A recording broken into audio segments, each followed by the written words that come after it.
Episode of Late Night Craft Talk. This is going to be a fun show. We got a returning guest, you guys. You're going to love.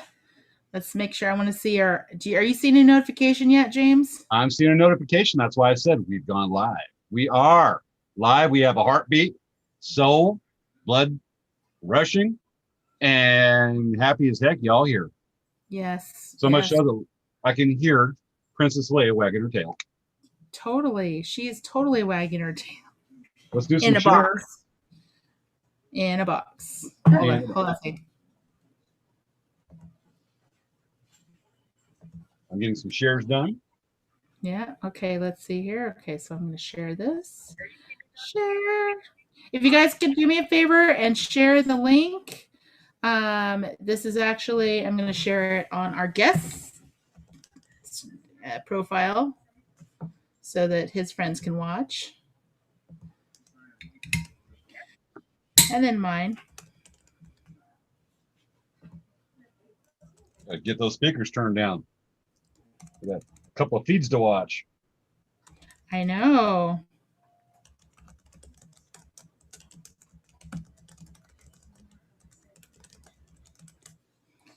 Okay, there's that. And then I'm going to check in here.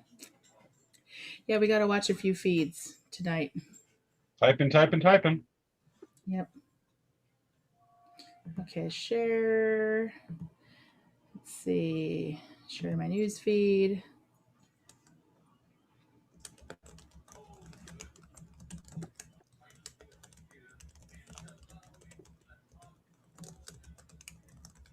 Okay, I got my shares done. Tag some people. Tag they're it. So we got a few people watching tonight. Awesome. Already tuned in. Folks, let us know who you are, and tell us your favorite color of. Tell us your favorite shade of blue. We'll start out with the blues tonight. How about purple? And tell us your favorite shade of purple. Yes. All right. Hello. Purple. Graciela from Huntington Beach. Hello. I know we've got some Marines that watch us. Marines, let us know if you're watching yet. So I'm just clicking. We're the most popular late night show in 29 Palms, California. Everyone can't wait until our Friday night show because they're just like, my Friday does not start until I get to watch that show. And then the weekend kicks in. Only then can you leave for your vacation. Can you leave for Disneyland? Go do your Saturday shopping. It's a late night Friday. Mm-hmm. You know, we've got we got a whole couch of people sitting there that are watching the show. Then they go over and they hit happy hour. I know. But happy hour starts at 10. I know. My goodness. And Cowboy here, Rachel. Mochi's so excited. He's like, I'm so excited. It's another night of late night craft talk. He just is crying. He's so excited. Graciela says her favorite color is the rainbow. Rachel says cowboy blue, no purple. I don't know, Savea. What's your reaction there? Savea? I think Savea has been put into shock. No, actually, you know what I did? I wasn't listening because I'm opening up all my feeds right now. You were listening because you responded. I did? What?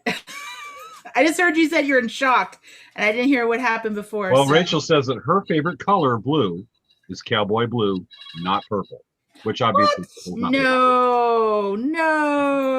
Well, we're coming back. Maya says I love purple. Hello. Yay, purple! Woohoo!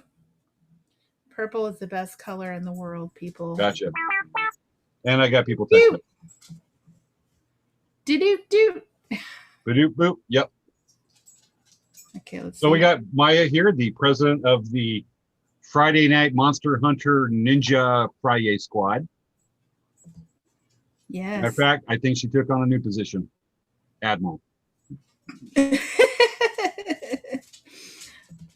Yeah, it looks like we're getting some, let's see. We have lots of people that are just signing and talking and chatting it up. You guys, they're chatting. We want chatting tonight, folks. Yeah, chat with us on the video because, the thing is that we have more interaction. We love hearing from you guys. And of course, if there's any questions you have that we can kind of fit in, we try to fit them in for our guests. And of course, we love to see all that because, we do this for you guys, we do this for our audience. And when we see people commenting and talking about our show and saying, hey, oh, I like this, or, it always is fun because we're like, are we just talking to ourselves? I don't know, but you know what? Matthew and Jones just piped in saying his favorite color of blue is blue. Oh, we need to hear really? more from Matthew tonight. Matthew, we want to invite you to be our guest to this week's guest. Yeah, maybe Matthew could be our guest tonight. Well, Graciela says different strokes for different folks. True enough. Yes. I'd rather not have a stroke. This is true. I'm almost out of water. Oh my goodness. You drank all your water and Oh, it's been hot in Indio. Today we reached 123 degrees Fahrenheit. Any of our Canadian viewers, let me know what that is in centigrade. Hey James. Yes. When the temperature gets hotter and hotter because the trend is that the world's getting hotter and hotter, how much hotter do you think that it's going to get in India? Like 130? We've reached 130s before. It's very rare. We're hitting. Usually we'll get like 120, or if we hit over 120, it's usually for like a day, maybe two, and then it just sinks back down. But it's been like this consistently for the last 2 or 3 days. A lot of people don't remember it being this hot this long, and it's nuts. Is it gonna get hotter? Yeah. Wow. But we wanted it tonight to be cool, so I'm sitting here, folks. There's an AC, and I got a ceiling fan and 2 USB fans going on inside of me just to keep the air flowing. Yeah. It's the boiling. All right. Yes, Graciela, that is too hot. Matter of fact, we have a viewer I was talking to earlier that lives at the Upper Peninsula of Michigan on the Menominee Reservation. And they're telling me that today the high was 60. The low was 45. That's called a dead of winter where I'm at. I just told them, you know what? I will live longer when the lava monsters from the surface of the sun invade the earth. Yes. I know it doesn't make any sense, but lava, sun, whatever. Let's not get scientific, split hairs or get accurate. Yes. Okay, hold on. My phone, come on. Guess what? It's 10. Is it 10? Yeah, it is 10. Gotcha. Well, thank goodness for the invention of the fan and the AC. Yes. Yes. But I got to mention, you ever seen the movie Dogma? Dogma? No. The Archangel Michael, at one point, says, AC, the greatest. Okay. The person I said is here early that I need to get something from. Can you kill 2 minutes? Yeah. Okay, I got to run out and grab this. Folks, I'll explain when we go live. We'll be starting about 2 or 3 minutes late. Let me run out. Yeah, yep. So, hey, guys. Hey, when James comes back, every time that let's see, what's a word that he says all the time? We need to do a funny comment every time that he says, let's see, folks. Maybe when he says, hey, folks. Okay. What other word does he say a lot of? God, I can't believe I don't remember. But I was thinking, what if we did something like every time? Oh, yeah. Hey, Matthew, if you want to talk, why don't you unmute yourself? Oh, I was just going to say that if we have to kill 2 minutes, I read an article that says that basically the world's going to burn up and that you should move to Michigan because they have the Great Lakes. Yeah, that's why I'm staying away from Phoenix. Well, it's like I went to Phoenix to go watch a Michigan State football game. They played Arizona State in September. It's hot in September. Oh, I'm never going back there again, ever. Like, it was the most unenjoyable experience ever. And you know what? Yes, you're right. September, August, like June, July, August, September are like crazy, horribly hot in Phoenix. Maybe else be getting hotter than Phoenix. Okay. Yeah. So yeah. I'll explain to folks what just happened here. Should we do a countdown right quick? Yeah. You want to do a countdown, or you want to explain right now? No, we'll do it when we go live after the credits. Okay. All right. So guys, we're gonna do our countdown. Count down with us, everybody. Let me see it in the comments. 10, 9, 8, 7, 7, 6, 6, 5, 5, 4, 4, 3, 3, 2, 2, 1. 1. Showtime. Woo! It's time for Late Night Craft Talk with hosts Savea Kamoriang and James Herming. On this week's show, Matthew M. Jones sharing his experience about building successful website design. How many graphic designers does it take to change a light bulb? Wait. Does it have to be a light bulb? Because I had this other idea. It's time to start the show.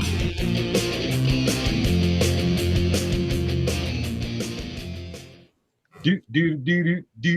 How you doing, Savea? Hey, And it's hey, Matthew. Hello. We'll go with it. Everyone was really counting down with the group. That was pretty fun. Oh yeah, man. We've got well, let's say our viewer Matthew is the most active on there. Matthew, you must be really excited to be on. You're very active. And Richard McCrane joined in, and so did Graciela. So James, Wait. what happened? What was up? What happened with your Okay. Briefly for everybody, I'm leading a group of the Boy Scout venture crew that I'm in charge of. I talk about every so often. We're going to Moab next week to go paddling for a week on the Green River through Labyrinth Canyon, way up in the Canyonlands of Utah. And one of the adults going is unable to. We got another guy, a friend of mine is a Marine that's going, and this dude dropped off his GPS unit that can download weather reports. And unfortunately, he had to drive in. He's driving back from Havasu back to his house in Cathedral City. And he's like, I could drop it off at 10. I went, just text me when you get there. I figured he'd be about 10:30, and I'll just like skip out on a slide and go over and grab it. He texts me. I get the text just as we're about to do the countdown. I'm like, Savea, kill 2 minutes. Yeah. Run out there, grab his inReach, his Delorme inReach. And I went, he wants the yak. I went, dude, I got to go. I'm working. He's like, okay, call me like tomorrow. Yeah. So that's what I had to go do because it downloads weather reports. Yeah. Like hourly for wherever you're at. It does it through Iridium satellites. So they're very handy. Cool. So James, what's been going on with Elk Rack this week? Well, we got an announcement. I should have got the slide up, but we'll put it up toward the end of the show.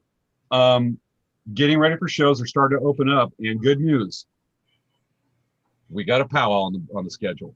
Not only does Elk Rack Traders have it, Dancing Bear Indian Trader is on the schedule. We will both be at Verona Powwow September 4th and 5th at the Verona Indian Reservation. Yes, we will be at the Verona Powwow. They have scheduled it. I know that like Morongo's open up with their Thunder and Lightning Powwow. I believe Sequan has also Sequan Reservation and Morongo. But first on that list, probably the first real in-person powwow is going to be Verona Reservation Labor Day weekend, Saturday and Sunday. We will both, Elk Rack Traders and Dancing Bear Indian Trader will be there. Most years we're actually side by side. We'll see if we get that again. We always like to be next to each other so we can harass each other. It's a lot. And usually, usually Savea's like, I throw like high cubes in his face and all kinds of fun things. Yes. Hey Matthew, how's your week been? What have you been up to this week? A lot of work, a lot of development, a lot of studying. Yeah. So basically kind of restacking my tech stack has basically been the theme of this year. And the last 2 months, I got a new job. I'm working with a place called Like Minded Media, and I'm working with a bunch of really talented software engineers. And sometimes I feel like I'm drowning, but I spend hours reading tech notes, and then I show up to the next part of the project and they throw another stack of tech notes on me. So that's been my life for the last 2 months, but it's been super interesting. And I found a way to be able to put my learning and my technical studying in conjunction with my cardio every day. Cool. Awesome. Yeah. So LinkedIn Learning has been a really valuable source for me. We recently started a corporation also, and I had to do this for QuickBooks. So anyone that's trying to like start their own business, LinkedIn Learning's got some pretty good videos of, how to utilize QuickBooks and how to do basic accounting. That's one course that I did on LinkedIn Learning. The other ones that I did was, this is all part of like my new tech stack. It's React, Gatsby, Redux, TypeScript. It's all basically the framework of what large tech companies like Facebook and Netflix and Amazon are using. And it's all cloud-based. And so basically what cloud-based technically means is that you can scale it up or down based off of how much traffic you get. One of the biggest things throughout our career has always been load testing and having enough processing power and servers spun up so that thousands of people can come to your site. Cool. That's cool. So let me say really quick, I want to talk about my store. I was asking what's going on with your week. This week we got a whole bunch of gemstones and I've been like working all that crazy. So it's been crazy. Did you get any of the stones? Did you get the Chihuahua light? Actually, I tried to get the Chihuahua light, but they were sold out. It's like the #1 gemstone, Chihuahua It's light. great for putting on rings, putting in your toast. Yeah, sure. And quite possibly making You put propellers. it on your ears. You actually carry it around, like you put it in your purse, your pockets. Why don't you show everybody what Chihuahua light looks like? Okay. Yeah, I have no idea. I want to see it now. Okay, let me show you what a Chihuahua light is. This is a Chihuahua light. Chihuahua light. Chihuahua light. She's kind of mad because it is pulled her out of box. You keep baby in a box? She found a little box that's been, like my mom likes to put her little stuff in. She found it and she likes to sit on it like a throne. And she just hangs there, and then Mochi and Chewy are playing in the background, and she just hangs there and they leave her alone. So she just loves it. It's like her little secret garden. I don't know. That's a movie title. Yeah, I know. All right. So James, how hot is India right now? India is boiling. It is 95 degrees out. Well, excuse me, 98 degrees outside. How hot is it right now, Matthew, where you are? Ooh, that's a good question. It's kind of chilly. It's chilly. Let's see. I'm pulling up the weather app right now. Yeah, what's your weather in James right now? Right now it's 98 degrees, and we reached 123 degrees at 4:30 this afternoon. Tomorrow's supposed to be 122. Might snow. It's just ungodly hot. Where are you, James? Where are you again? I'm in India. We're about 30 miles east of Palm Springs. Okay. Sea level is right here. Mm. This is sea level.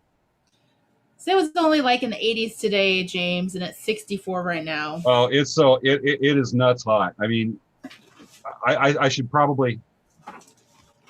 He's by the beach. Yeah, look at you. Beach. Yeah, we're a little bit further. Actually, there's a discernible difference between we live up near Bixby Knolls, which is north of the 405. So we're a couple miles away from the ocean. I think like 5. And there's a discernible difference, probably about 5. Oh yeah. Where we go down to the ocean and we come back. And we used to live down in Belmont Heights, so we loved living down there, but we couldn't find anything that we could afford down there. It was super expensive. Yeah, I know. No kidding. It's been so hot. I mean, there's just crazy stories about it, crazy things you can say. Here's an example. Yeah, James. It's so hot that oven mitts are considered fashionable driving gloves in India. Ha ha ha. Whole Valley in general. Matter of fact, it's so hot that the devil considers us extremist zealots.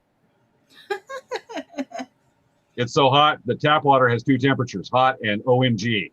Yeah, that's true. Yeah, it's so hot that I saw the devil riding on an air-conditioned tour bus heading out and away from India. He said, "Y'all cray cray." Yeah, I know. And this last one, I couldn't think of a punchline, so we're going to need some help from our viewers. It's so hot that the people that live in the Sahara blank. Let us know in the comments. We'll read it.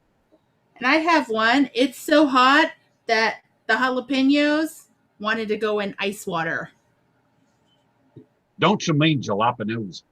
How about you, Matthew? Do you have an "it's so hot" joke? I don't have an it's so hot joke, but I have a question. Who is the most important person in the summer? The ice cream man. Who would it be? Oh, the refrigerator guy? The AC AC guy? repairman. The pool guy. HVAC dude. HVAC dude is You the know most what? popular, most important person in the summer. You know what? They always break during the summer, don't they? You know, Oh yeah, you can't get him on the horn. No. we actually have a problem down here during the summer with basically false prophet type thing. People that claim to be major or think of themselves as major religious leaders, because we just had another case again where the ice cream man just got voted a religious figure and the emperor. Yeah, it's Yeah. always the summer. We have to call the property management because our building is no longer cold. It's actually getting hotter and hotter. And they see that it's dropping, but it's not. Yeah, we kind of got told the same thing when we got like our AC unit does heat, but it was freezing this winter, and we had the guy come in. He's like, "Look, warm air, totally fine." And I'm like, "I'm freaking freezing over here, man, and I'm from the Midwest." Yeah. Like, yeah, I know what cold is. You know what, though? When you live here, your blood gets thin. You can't handle heat. You can't handle cold. Yeah, you become a West Coast wimp for sure. Yeah. Well, I can say is, and this is a serious thing where I live. Below 65, I wear a jacket. Maybe 70, depending on how hot you are. You get acclimated to the heat during the summer. But by like March, it's like it gets down to 60s. You're like, yeah, it's okay. But in October, we start dropping. It's below 70. Some people 65. We're wearing jackets. Oh, in January, you can tell the snowbirds, which are, for people that don't know, they're outside of Southern California. Snowbirds are people that come from northern states, Canada, and come down and spend their winters down in the warm climates of the desert. And you can always tell the Alaskans, people from Indiana and Canada, because they're dressed in shorts and t-shirts, while I'm dressed in a big, thick jacket. Oh, yeah.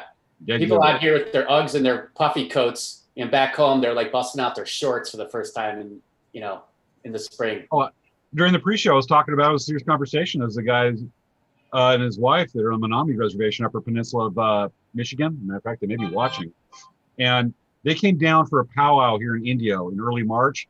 That's where we're getting like 85. She's in her booth going, "Oh my God, how do you handle this?" I went, "It's 85. This is nothing.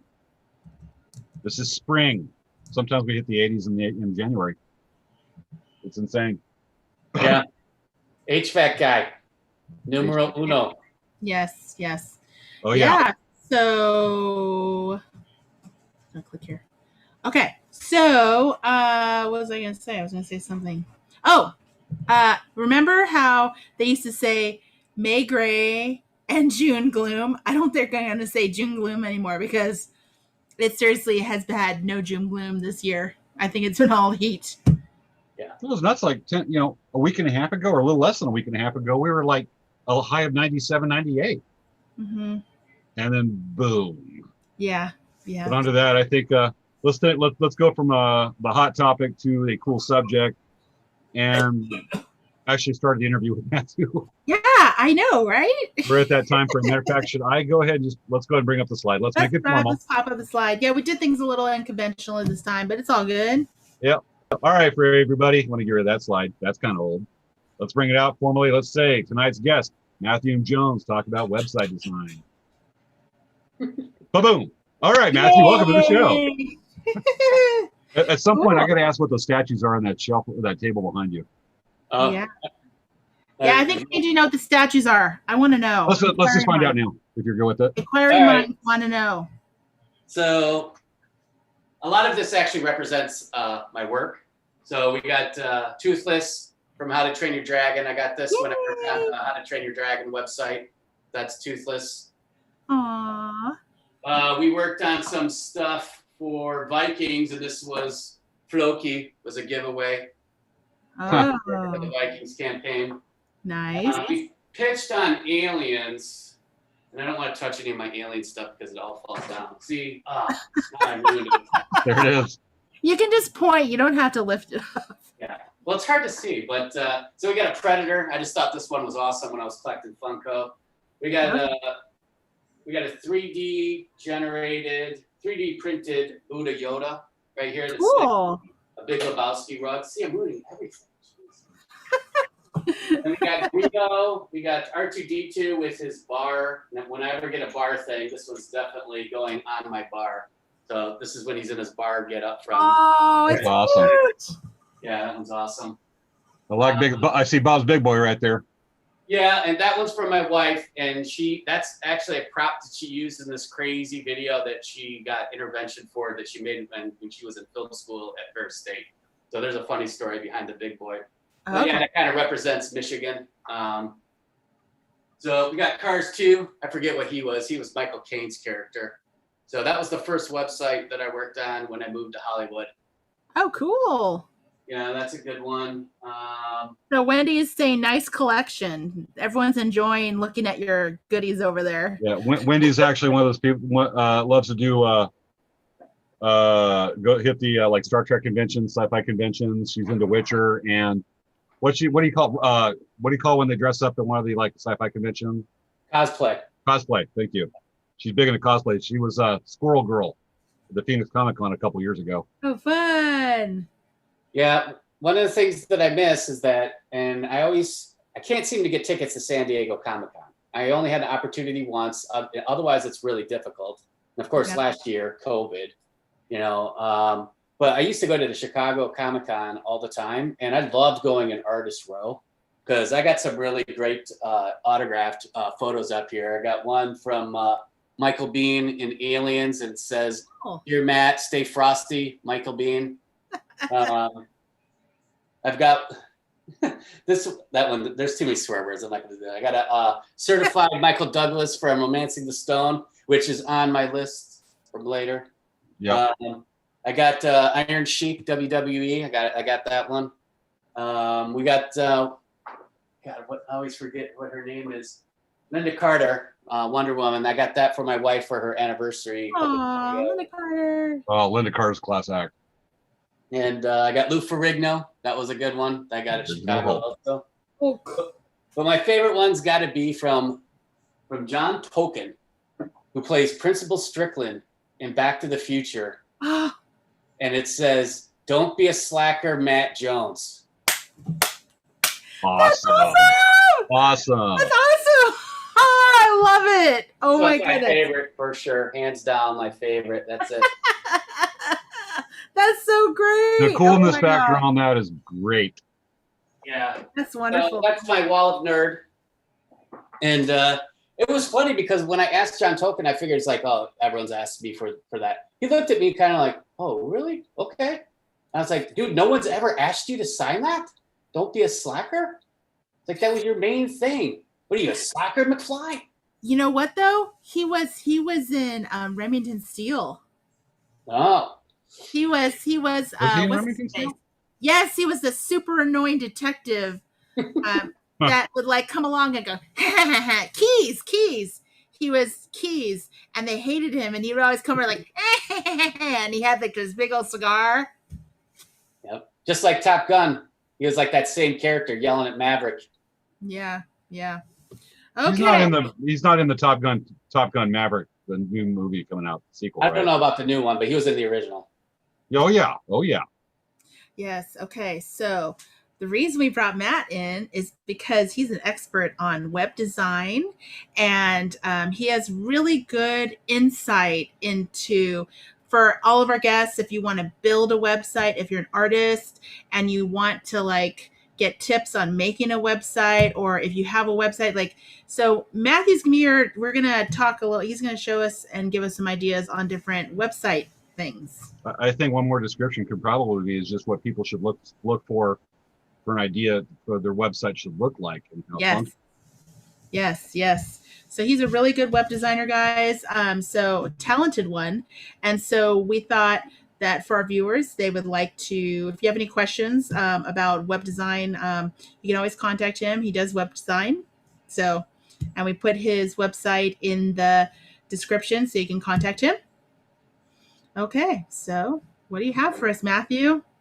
Well, I guess a little bit of my background. I got an advertising degree from Michigan State where I studied graphic design and computer graphics. And I moved to Chicago where I worked in print and design industry for about 5 years, and then I went to film school at Columbia College. And during that time while I was going to film school, the internet kind of was exploding. And so I was doing a lot of work with Flash animation and Flash website development and HTML and JavaScript. So that was kind of the framework of, my skill set. It's like I keep going back. It depends on what job I'm interviewing for, but I mean, I guess the best title that I have is creative technologist. So normally you have a design staff or a creative staff, and then you have a technology staff, and that's normally how the agency environment works. And they're very siloed. And so a lot of times you don't get a lot of trigger time doing design unless you're getting a design specific job or you get a technology specific job. So one of the strengths that I think that I have is that I'm the merge between that. So I can relay technical information to the creative people, and then I can make sure that the technical people are staying on point with the creative direction. So you're a translator in a way.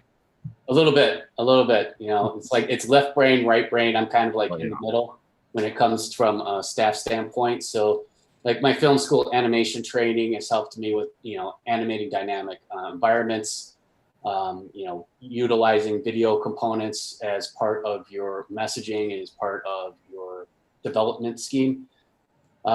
So yeah, that's kind of the background of what how I guess my education. So after film school, I produced a couple movies, and I needed to build websites to promote those movies. And so I basically taught myself programming by lugging a huge book around while I was sitting on the train when I lived in Chicago. And those books, between my laptop and my book, they were so heavy that it was giving me chiropractic problems. And I actually had to go and get adjustments. It was like totally jacking up my whole thing. But that's how I did it. Things are a little different. I haven't been to Borders in forever. But that used to be my mainstay. Go in there and I'd pick up a programming book, and then I would learn it and I'd do the tutorials on it. And, that's kind of been my my go-to. And, I guess I prepared stuff for like what I do, but if there's, I guess from advice from anyone who's actually looking into it, and I kind of touched on that, is LinkedIn Learning is a very good tool if you want to become a web developer.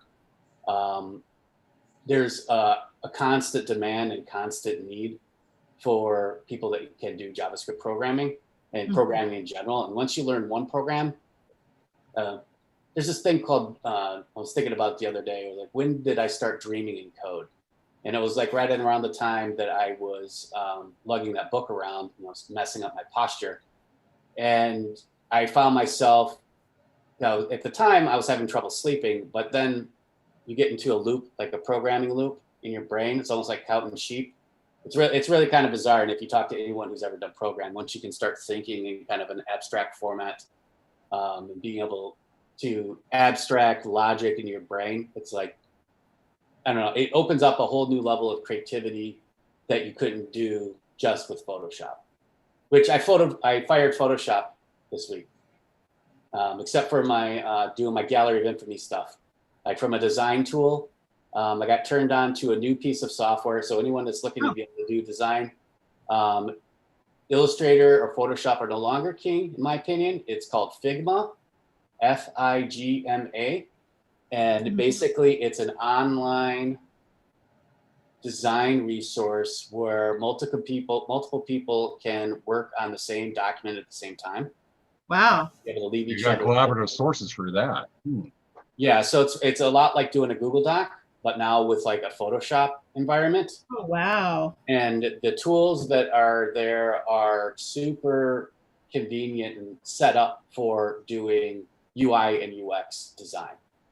And I cranked out like 2 pages of one of my better designs over the last 24 hours. And I'm like, all right, the designer that I work with at my day job, Damien Kidd, he's like, when I interviewed with them, he's like, you've heard of Figma? And I'm like, no, I'm an expert level Photoshop user. Why do I need that garbage? It's like, get out of here with that. It's like, I've been using Photoshop for years, but he was totally right. Like it's way better.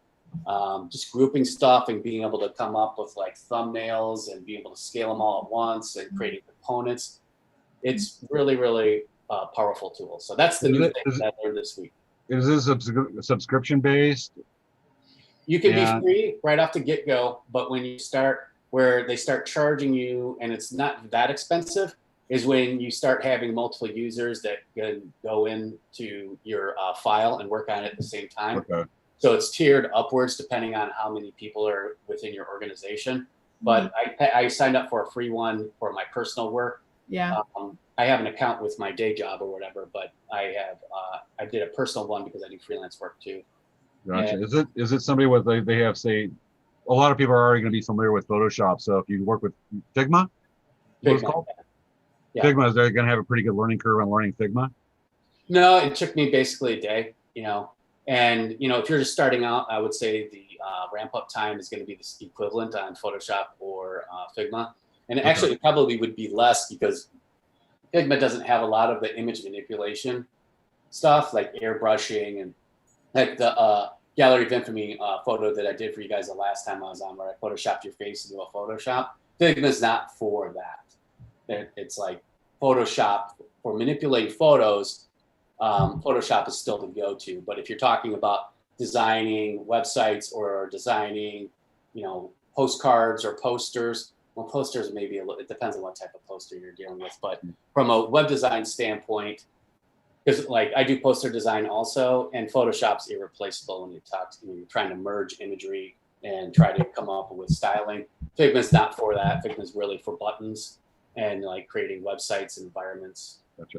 A lot of our viewers aren't going to really understand Figma and a lot of the words we're using. They're going to be basically laypersons with just basic resizing and whatnot. But they're obviously they need to know that if they want to try to DIY their own website. But do you think we want to go ahead and just maybe we come back and we start talking about how photographs fit into it? But let's go ahead and start taking a look at a couple of some examples of badly designed and then ways of improving. You can show some good websites, and then we'll start to go in a few particulars. That sound cool? Yep. All right. Let me go ahead and bring out. Let's bring out some website designs for folks, just so they can see what we're talking about, just to get a good visual. Because confirm this for me, Matthew. Any of us that design websites and whatnot, we're very visually orientated anyways. And Sabea disappeared. But am I about right about that? Wait, say it again? We're those that tend to design websites and do the front end where they're like doing the layout and color schemes and whatnot, that they tend to be very visually oh damn, what was the word I just used here? Visually too much, like visual diarrhea. No, not visual, but they tend to be visually orientated. Yes. Yeah. Okay. So let's look at a couple examples here. Some of these are a little bit dated, but they relate. But they're all actual, real websites. There's no fun games being played on this one. So, how is this example of a bad website? Obviously, it's a little older. 8chan called and they want their website design back. This is definitely old school. Yeah, and there's actually people are. I mean, one guy says he's just going to do his whole website in front page. And I'm like, really, dude? Front page? Wow, I haven't heard that in a while.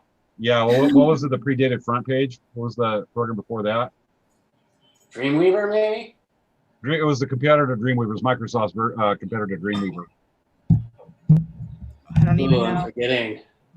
Yeah, I abandoned the WYSIWYGs a long time ago. So I tried to build everything from scratch. Yeah. This looks about 30 years old. Some of them actually that was considered and still an active website, surprisingly. Here's another one. What's the verdict on this one, or the evaluation? Questionable placement of the text on the kids' faces. That just makes me laugh. So generally, you don't want to. I mean, that's one thing I try to avoid too, is just covering people's faces. See, this is an example of how a template doesn't always work to your advantage. Yes. What you're trying to do. So it's like you can bend your web development towards your content, or you can bend your content towards your web development, depending on what you're doing.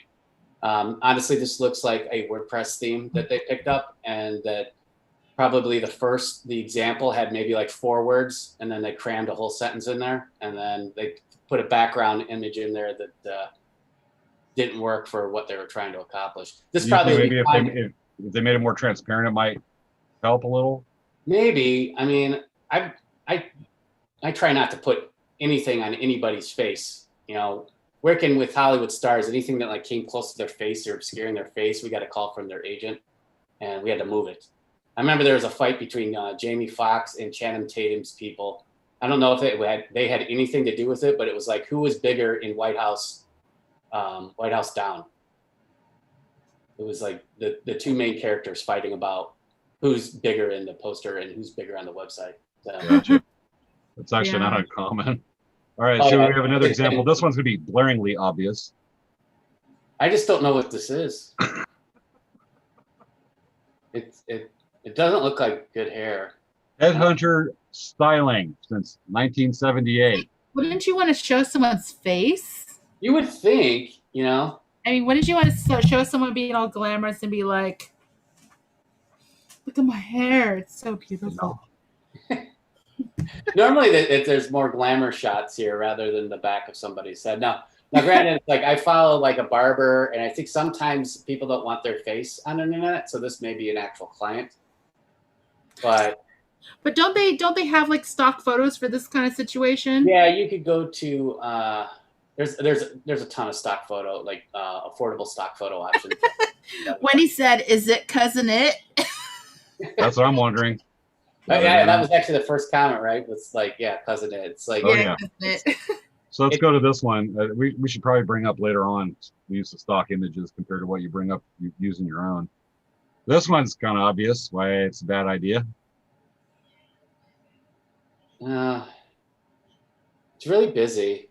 Yeah. There's just so much text. It's just like words everywhere. Yeah, I mean, the whole steakhouse breakfast dessert treatment of the text is really kind of weird. And it's hard to read. I think there was probably one thumbnail that worked really well with that technique, and they're like, let's do it for all. And I was like, well, it doesn't really work for all of them. It's called a bad idea, but a time-saving maneuver, probably. Yeah. Yeah, I mean, this one looks super old, too. And then what about, I'm going to go ahead and give a mouse over here if we can put it out here, but like all the menu navigation bar down here, which is, the text and everything like that. Well, also that's weird is that the photos are not consistent too, because you have a steakhouse steak that looks like this kind of gourmet thing, and you have that dessert that looks like a gourmet thing, and the breakfast picture looks like a stock picture. Yeah. I find it shocking how bad some of the websites are for like really popular restaurants. Like at least here in Long Beach, it's like, I feel like just walking in there and sliding them my cards, like, please call me. Like, oh, you probably could get a lot of business that way. All right, let's go to the next one. Yeah, but I'm insulting them right off the get, so it's like that's not good sales technique. No, I don't want to tell you got a booger on your nose, but you do, and it's big, and it's like it's like a big old green thing right here. Yeah, just less. So, what do you think of this one? The photography is okay. I don't know, the repetitive logo. There could have been a better treatment with that. The nav bar, there's no margin or padding around the date and the text in there. That looks really, really crammed in there. So, and then the navigations along the bottom in the footer. I guess it would be in the hamburger, so it's really hard to say on there. It's weird though too, because you can't really see what the company name is at all. Like it just Pronto Cup. All you see is boxes. Yeah, I would have made the one logo bigger. They got too many logos on here. And actually their logo is pretty decent as things go. That's a pretty decent logo. But yeah, I would look at this website and assume they were out of business. Gosh, I mean, I'm wondering about with the wraps on the boxes they have there. The first thing your eye goes to is the larger boxes on the left, and they've got the tape over it, obviously, and you're going Toronto up cupcake. I mean, obviously it's a cupcake, but it kind of covers. It's just little details like that where people are look over and first thing they see it, and they're going to be like, "What's the name?" Unless it's a mistake so bad that it works for them. Yeah, which has happened. If those are damn fine cupcakes, it don't matter what the box looks like. I know, yeah. People are saying that they thought that they're like boxes of chocolates. Like they didn't look like cupcakes. They're just like boxes of chocolates. Yeah. All right, let's go to the last one here. This is my personal favorite. We can just pick this one apart. Yeah, this is an example of something being so bad that it becomes good again. I mean, It's this is the busiest website I think I've seen in a long time, but I mean, it's so explosive that it actually blingscars.com. Hey, you got to buy cars from them? Do you see what it says? It says, believe it or not, this Gatish based website featuring Mrs. Jiggling on her motorbike is a biggest online drivers of sales in Britain. See, yeah, I mean, she's awesome. She's like one of those, like, it's almost like, one of those crazy used car salesmen, that's. Yeah, right? Al Worthington his dog spot type thing. Yeah. Well, he's Lang. You can trust him. It's kind of Austin Powers-ish. Oh yeah, A little bit. Just a little bit. Just a little bit. What's his catchphrase? Who loves you, baby? No, that's Telly Savalas. But it dated me right there. Telly Savalas. Yeah, baby, yeah. So we had a question from one of our viewers. She said that she's working on creating her GoDaddy webpage, and she keeps going back to step one. So I know I've worked with their web designer. It's kind of, it's basic. Do you have any experience with that, Matthew? Normally, I'm coming in and cleaning up something or tearing something down that's within the web builder. You can get decent results if you're willing to put the time in. And then the question is, like, how much time do you want to put at it? It's like sometimes it's good to be really good at one thing and then let someone else do that other thing. So that's where, getting a web developer and a web designer in to help you will get you the results that you're looking for. There's a lot of really, really good themes out there that you could get from a WordPress standpoint, or you could go Squarespace or Wix. And honestly, it's like, if you don't have a lot of budget and you're just starting your business, look at one of those services. Like even my sister, I don't know why she didn't hit me up for a Christmas present, but she didn't. And she did all her stuff on Squarespace, and she's like, well, I wanted to have control over it so I could update it whenever. I was like, well, I would have set that up for you. But even there, it's like I went in and helped her clean it up and get some of the design looking pretty decent. Mm-hmm. And So you're at least able to go in and manipulate the code on Wix. You can manipulate the code, but it's like it's very siloed. So basically, if you put like a little bit of money, like $50 to $100 into a decent theme that does exactly what you need it to do, you'll probably be okay. But if you want it to do something special, or you want some like specific animation, or one of the most difficult things is like having someone say, my website's broken, I don't know what's wrong with it. And then it's someone else's theme that someone else did that with no documentation, whatever. And it's like, it would almost take more time to figure out what they did that broke it than it would be to rebuild it. Mm-hmm.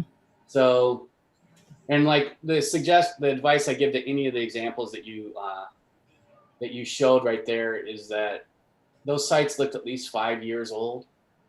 And that's pretty much the shelf life of probably anybody's website before they really need to start thinking about redoing it. Yeah. A lot of times it could be security issues. I've had websites that have laid dormant. Like I installed a WordPress installation on my server, and then I left it there. All I was doing was training on how to install it on my server, and I never actually did anything with it. And somehow some hacker found a vulnerability and that it was there, and then started bouncing traffic off my website, and I got my website taken down.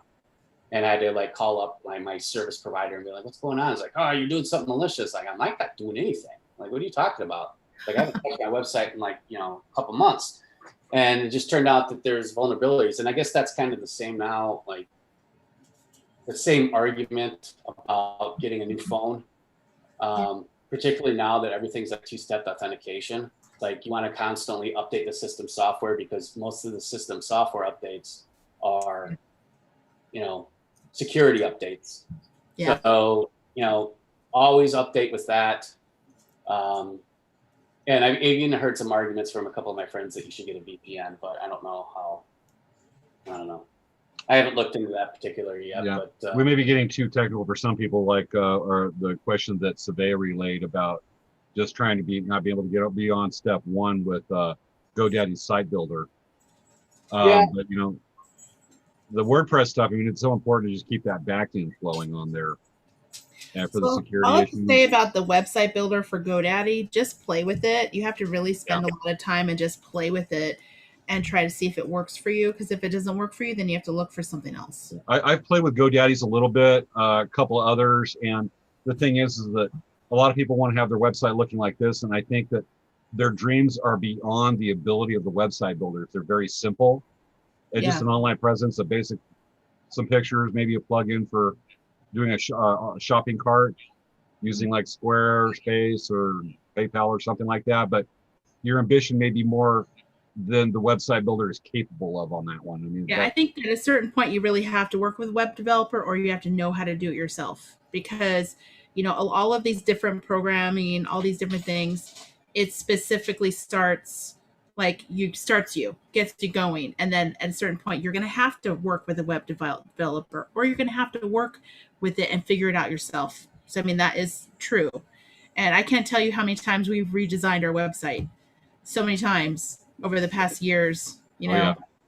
And even like my original website for Dancing Bear that I used Dreamweaver to code forever ago, I literally am in the process of totally revamping that entirely.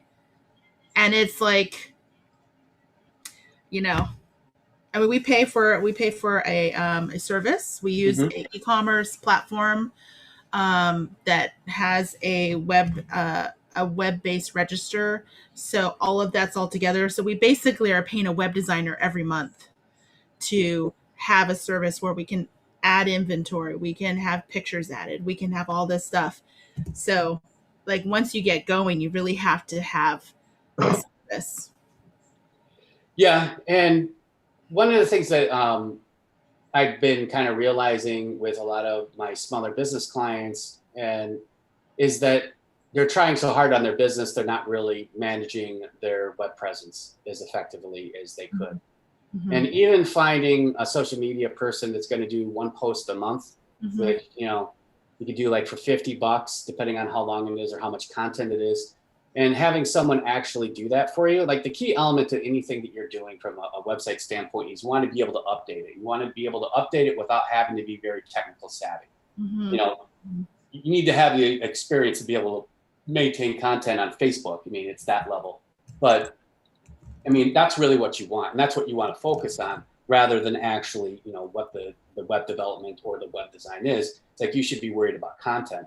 But if you're so busy that you can't even worry about content, you should farm that out to somebody that's going to manage it for you. Because doing monthly content or at least consistent content elevates your SEO presence. And making sure that you're sharing it on your Facebook page and on your Twitter page and, you know, Instagram with like links in your bio and all that. That stuff is all super important of making you the authority on whatever your line of business is. So the higher your name goes up, the more authority you've got on that subject. And you just got to keep writing for it. And like one of the big SEO things is like, you know, oh, you got to put the keywords in there. It's like, well, Google blocked keyword manipulation like 20 years ago. So keywords don't do you anything, but your content does everything. So if you're doing interior design and you're writing in an article about interior design, you just got to make sure that your website is crawlable and that Google is part of that process. And like with WordPress, there are Google Analytics plugins that you can utilize in your site. But again, it's like, then you have to learn about it. And then you have to learn about getting your Google Analytics tag. Then it goes back to, it's like, what do you want to be good at? So it kind of goes back and forth. I was always a do it myself because there weren't a lot of options because I did my first website in 1995. So it's been 26 years on the web. Yep. So I've always known how to do it, and there wasn't always an issue. And then all of a sudden, it was like that was the majority of the work that I was getting because, you know, I was trying to be an editor and a filmmaker and a designer. But really, the money's better in technology. The work was more prevalent. And honestly, it gobbled me up, and then it never kicked me back out to where I could ever get a movie done. And here I am 10 years after moving to Hollywood. And I had one script. I went to AFM once, and then the rest of the time I've been working. So one thing Hollywood has proven is that it's always got something for me to do. And So it's kept me busy and I enjoy it. And honestly, I was thinking about earlier this year because I was in between jobs and I'm like, what do I want to focus on? Do I want to focus on title design? Because there's a lot of work out there for title design and video editing right now, because that's also part of your social media advertising scheme. Is compelling content for your social media is all part of it. But I mean, going back to your website, so all your content, this is one of the biggest mistakes from an SEO standpoint, and is that you want to drive traffic to your site. You don't want Facebook to keep your traffic. You don't want Twitter to keep your traffic. It's like, don't put your content up on Twitter. Don't put it up on Facebook. You need to post a shared page that has your content on it, whether it's a video, whether it's a photo, because then it's being registered with Facebook, it's being registered with Twitter, and then it's elevating your Google ranking, and then it's driving people back to your site. And the more people that go to your site, the higher your Google ranking goes up. That's all part of the analytics of how it ranks people's what page you are on in the Google results. So I think, if I may, for those of you that may, and I know a couple artists that just strictly put their stuff on Facebook Marketplace, you're locking yourself into one environment, correct? Yeah. Yeah, I mean, there is something to be said about making stuff shareable and making content shareable. Honestly, it's like if it's an image, your share image does most of the work for you. Yeah. But it's already, but you're registering that URL, you're registering that part of your website within the ecosystem of Facebook or within Twitter, and therefore it's elevating your SEO status. So it's like, you need to think about, and like, so the most important thing that you can do from a small business standpoint is to choose a theme, a WordPress theme that allows you to post content, whether you call it the blog section, or if you call it the news section, or if you call it the work section. Doesn't really matter. It depends. Like what you name your content really depends on what you do for a living. So it's just like, so like for all of your trips or whatever, it's like you should be posting a post about a photo and a description of every camping trip that you go on. And that should be shared, that page should be shared on your social media, and that's going to elevate your SEO ranking. It is. Just right quick, just to catch up our audience, for those that may not be familiar with SEO, what is that? I'm sorry, search engine optimization. It's basically your Google ranking. Yeah, so I somehow, on our fabric page, I somehow was able to achieve natural, organic, high-level search engine optimization for our fabric page. Nice. And I did that, I think, mainly because there's lots of information about the pictures, and there's lots of pictures. Lots. There's probably like, I'd say 300 pictures on that one page. Yeah, and so we bought a condo last year, and so it still looks like we just moved in. You know, we still got a couple of rooms that need work. So I've been doing a lot of like Pinterest boards, and that has like been my main communication with my wife on how to, like, what style we want that we want for our living room and for our bedroom. And I'm feeling like with your craft products, creating Pinterest galleries, because I was finding out, and when I'm looking, if I was looking for jewelry, if I was looking for any of the products that you are looking for, if you have a Pinterest thing, all of a sudden you're picking up on Pinterest also. And so that's kind of like my new one, because I have a new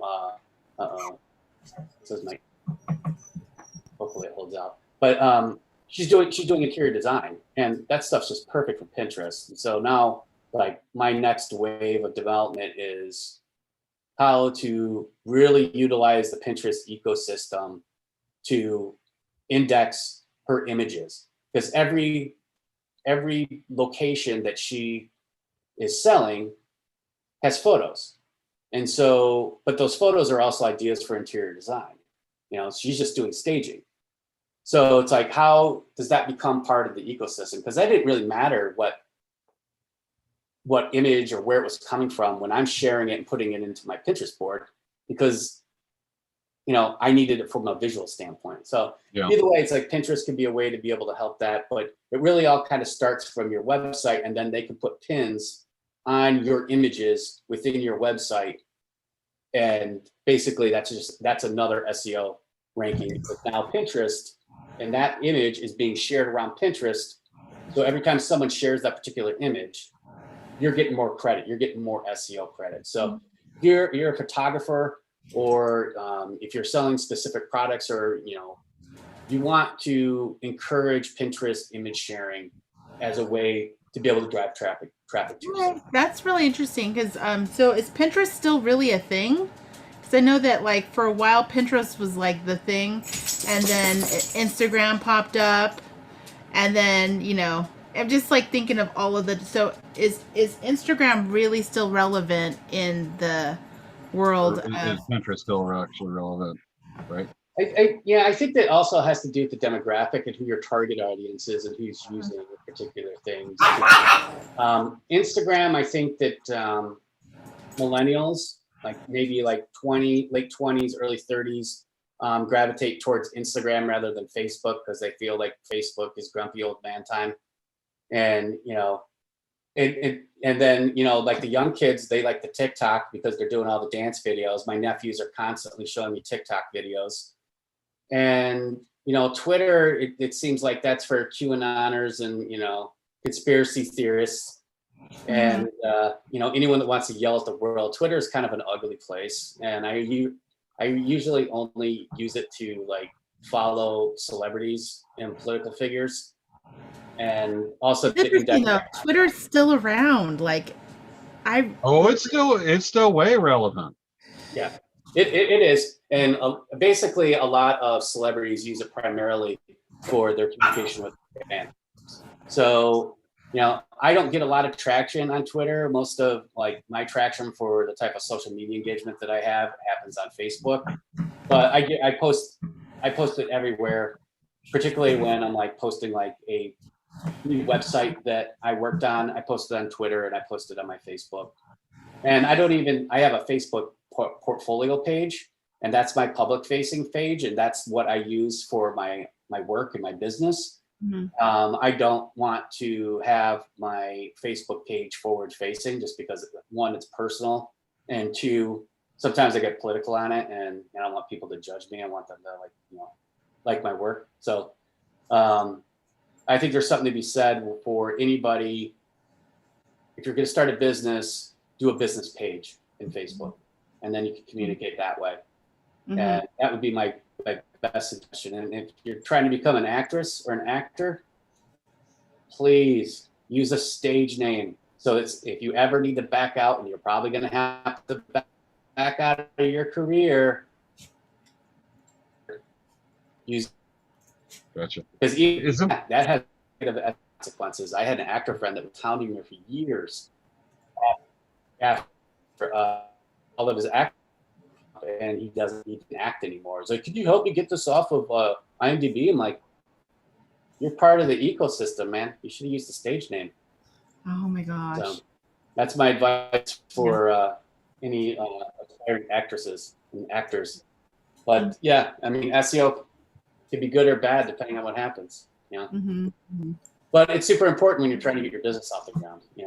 Yeah. And honestly, it's like I always see the battle for some businesses, especially when they're forward facing, like restaurants, where they get negative reviews. It's like the way to be able to combat negative reviews is by making your positive more prominent.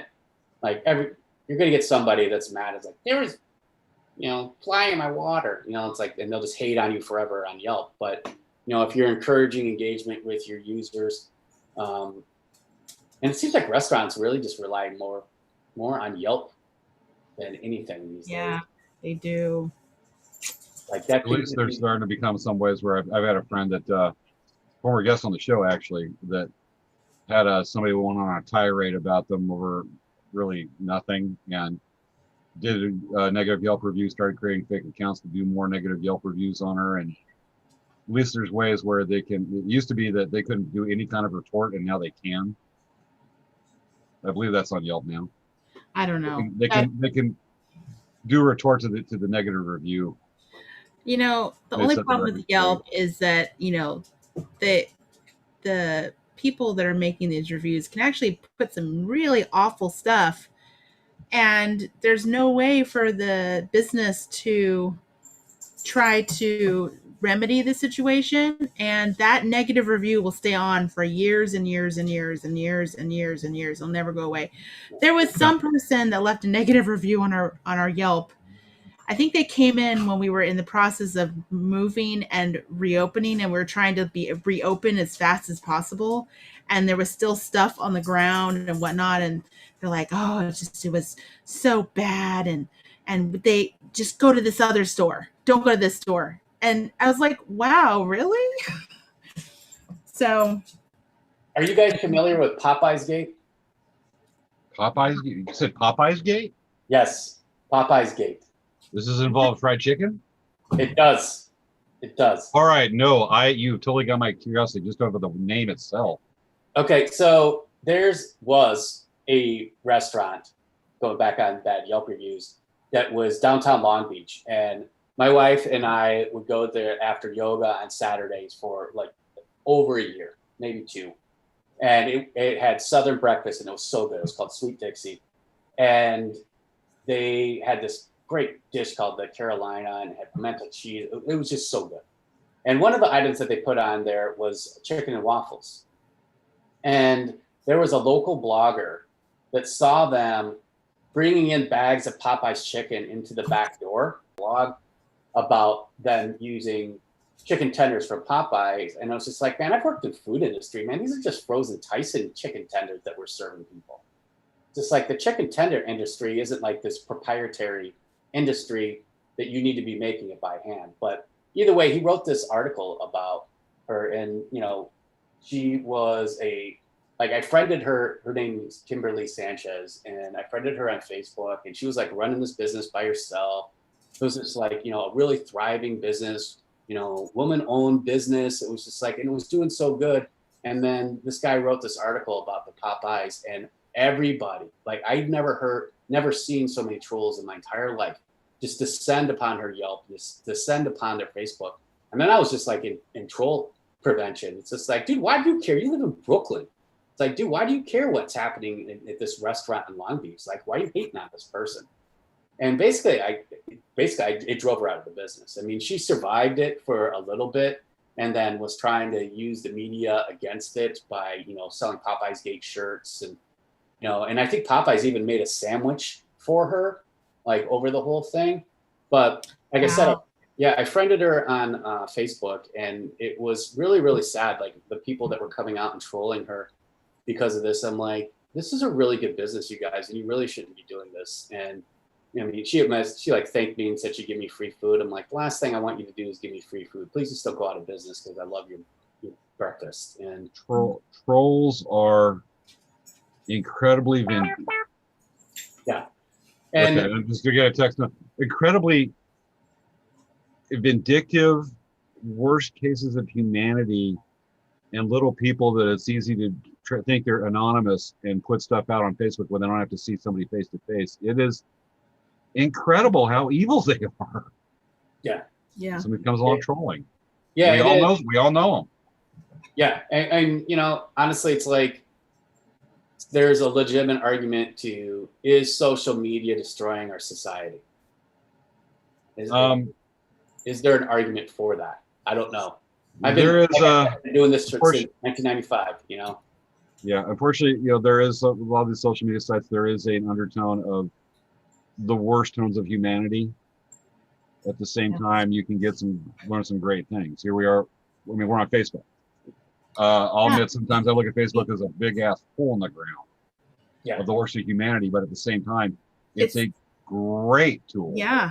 Because, I mean, look at, we do this show that we wouldn't be able to do this if we didn't have access to social media. We wouldn't be able to do this. Like, we would never have met you. Yeah. Like, all of this stuff, like, social media for that aspect, this is the positive stuff where you can actually have shows where people are talking about their experiences and, talking about all kinds of interesting topics, and creating this content for everyone that's really positive. And then you have those negative people that are just there. Yeah, a great example. A few weeks ago, we had Cheyenne Faulkner. She's an influencer on TikTok. Absolutely great videos. showing her craft work and everything. I never even messed with TikTok about that. I looked at it a little bit going, oh God, what is this? And so I had to do a crash course on TikTok that week. Form an account. We both showed our first videos, but hers are nice, and then you see some others. But and I've checked it out every so often just to follow up on stuff, and I'm like, what the hell kind of people are on TikTok? But you got some great stuff, but it's like some of the stuff you look at, it's like, yeah, wow, there's good stuff and there's low bad denominator. Yeah.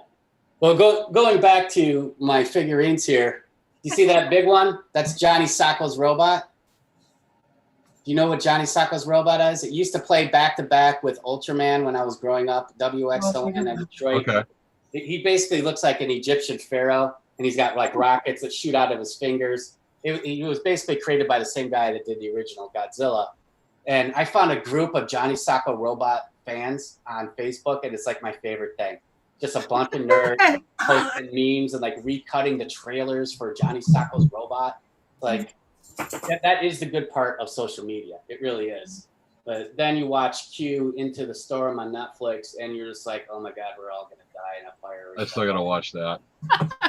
It is a great tool. Here we are. It does it, but like I said, for every great thing that humans invent, it takes some other humans to ruin it. Yeah. You got your highs and lows. Does anyone have any questions? We could take maybe a couple questions, and then we're going to move on. Just want to throw it out there because we're because we always try to end it by 11, but it's just like it never happens. So we always end up getting into some really interesting. Well, we get such awesome guests. We get these cool conversations. It's like, oh boy, we got so much cool stuff we cover, but the sun's rising. Sorry, I didn't mean to sidetrack us with time with the decay of society. I'm sorry. No. This is interesting. It goes from an interview to a conversation. That's the way it should be. So one of the things that I realized before we move on to this next thing is that when I was working at the Long Beach Vaccination Center, and I was working with a bunch of firemen and like police officers and nurses, and like just like everything. And during the time period, I was playing the District video game. You know what the District is? It's not a game that I pushed off on it, but basically what the premise of the story is that a huge plague breaks out, and then America descends into dystopian society, and you're in the District, and you're going around, and you're trying to eliminate these gangs in dystopian America, right? And so we become West Texas. Maybe, yeah. So basically, the more that you do these missions, right, the better your home base builds up. And they build like a elementary school, and then they build like, a garden. And then at one point, there's a guy like practicing the guitar, and they put a stage up there. And I'm just like, oh my God, I don't have any disaster skills. It's like, dude, I'm going to be the musician. It's like when society crumbles, what is my job? I'm a web developer. It's like, James, I feel like you would survive. You have your outdoor skills. For me, it's just like, and then I was bringing this up at the vaccination center, and someone just like, well, you would be leading the resistance with your web development. Don't you know anything? And I was just like, you're right. Yes. Leader of the resistance. I love it. I would be Woody Harrelson from Zombieland looking for the last Twinkie. Beads, zombie killer of zombie killers. Yeah. So now I'm obsessed with my disaster skills, and I may get certified. And I'm thinking about we got pilot training. We're right by the Long Beach airport. It's just like I need something, because this year has been a doozy. There's some stuff I could tell you. Take a look at ICS command and stuff like that. Training for disaster relief and whatnot. What kind of training? ICS, Incident Command System. That's what they use for federal. It's what you got to get training in the leadership structure and the management structure. It's taught in fire departments, but look at it for natural disasters. FEMA uses it. Okay. I had to take a lot of training when it looked like a year and 2 months ago, but people were talking in case COVID really goes, and we're like bodies on the streets and stuff. That they wanted to activate this, and I had to retake the training from about 15 years ago to bring out because skills I got and whatnot. Anyway, we talk about movies and everything. So Maya said that this is so informative. She says she doesn't know anything about web design, but now she knows something. And she says awesome information. So It takes an artist's eye. We should probably even have a website. It's so important. So now Maya's going to build a website. When we see it, Maya, show it to us. Yeah. Anyway, I just made it up. Now she has the social pressure. Okay, social pressure. Maya, Figma. Look in the Figma. You'll never turn back. Look up Figma. That's one of the best pieces of advice tonight. Also, start learning skills to learn the back end of the website. That's so important. Oh yeah, that's where the money is. Honestly, it really is. Oh yeah. Database management and OAuth security. It sounds super boring, but it's super important, and you can make a lot of money doing it. Money, like the money Wall Street. No, that's about stocks. Did you like the movie Wall Street? The original, yeah. And I even thought the new one was pretty decent. I thought it was all right. Pretty decent, but the other one, Gordon Gekko and all that, those old movies. I mean, is that still related today? Yes. I would put it on that list. I didn't even put it on there. That's definitely an 80s winner. Yeah, you like the way I segued over to old movies now? Yeah, that's movies. Go there now. So we were having this conversation about how someone, my brother, he actually said to me, I will not watch any movies that were not produced before the year 2000. And I was like, really? He's like, yeah, no, they're not relevant to me. I'm not interested. So this is for my brother. This is all inspired by you. the Native community, we respect the elders. It's brought up. It's because of them what we've got. Those movies, there's a reason some of these are badass. Yeah, like it's like these are like the building blocks of what we have now. Right, what's your brother's name? What's your brother's name again? His name is Wisdom. Wisdom. Mori.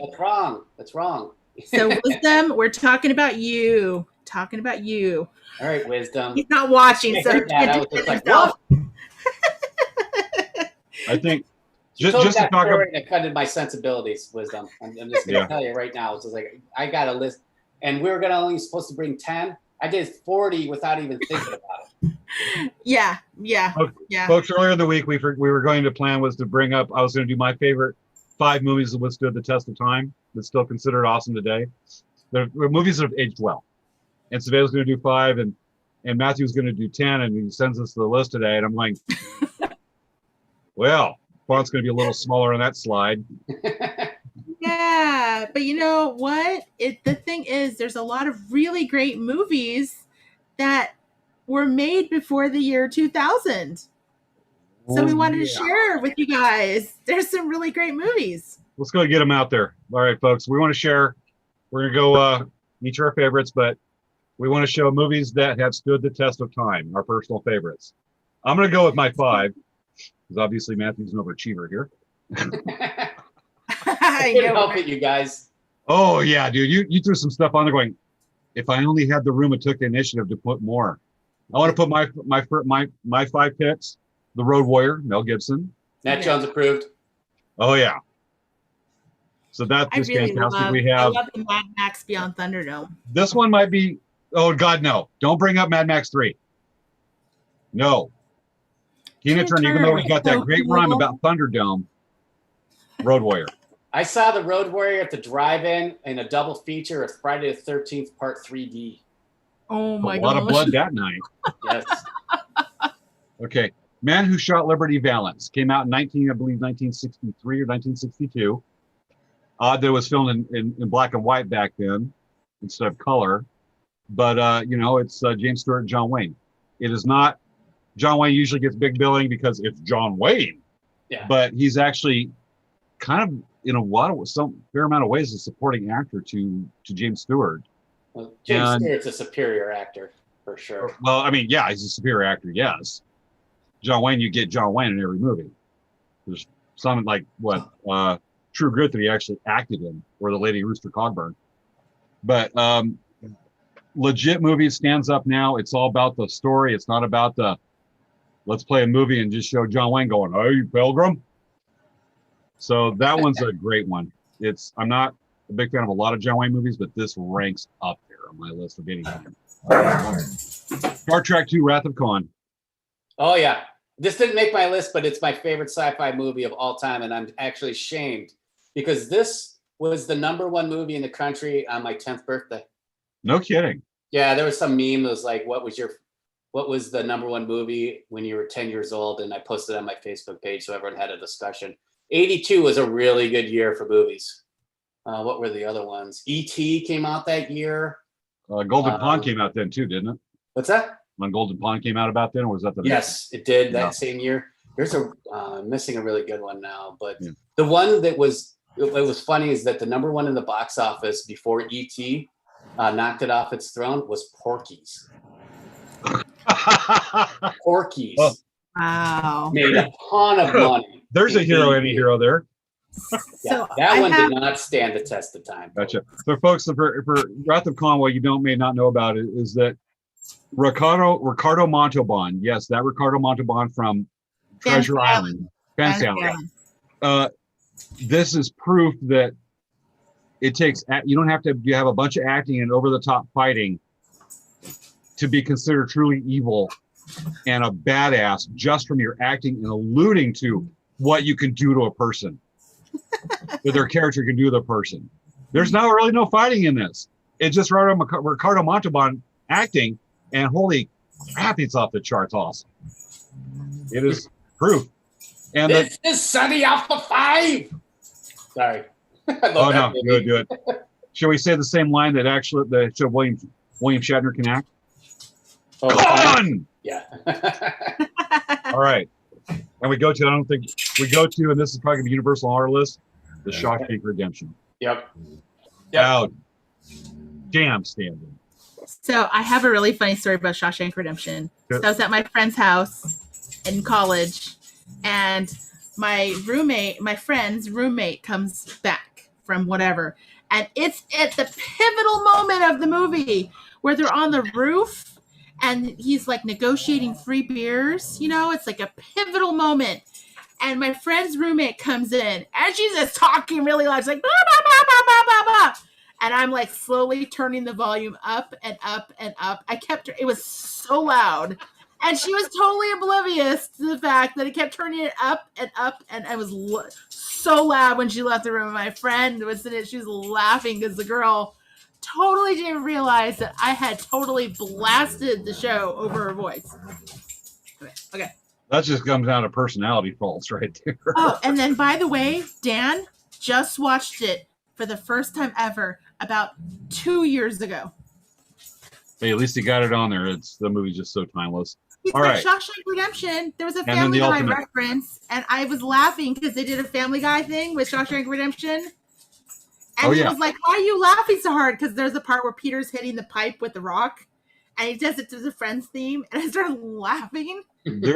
There's a sketch from Robot Chicken that's got Batman as the warden and the Joker as Andy Dufresne.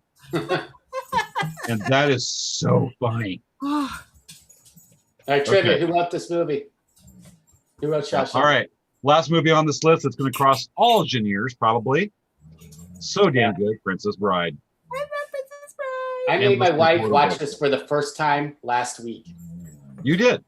Yes. First time ever? She'd never seen it. She'd never seen it. I couldn't believe it. Amazingly, it came out when I was in high school, and I never heard of it when it came out, I believe, 89. I'm like, I didn't know this till the mid-90s? Yeah. And she talked shit the entire time. The entire time she talked shit about that movie. I was so frustrated. I'm like, are you kidding me? Like, that's Inigo Montoya. You watch what you're saying. Okay, got it. All right, should we go to your list, Matthew? Sure. Or we want to do, Sabay, you want to do yours, and we'll do Matthew's? Let's do my list first, because Matthew's list is like the mega list. We don't have to go over every one of mine. I'm going to hit some highlights. They're all on there. You just pick which ones you want to, because it's all listed, what you sent us. Okay, so I'm going to share my list, you guys. Okay. While you do that, I'm going to grab some water. So, you guys, Snow White and the Seven Dwarfs. Okay, this is such an important movie to so many movie things, because for one thing, it was the first color, it was the first sound, and the first full-length animated feature, and this was in 1937. all of the technology in this film. They had a multi-plane video camera. They had all of the hand-painted cells, hand-drawn cells.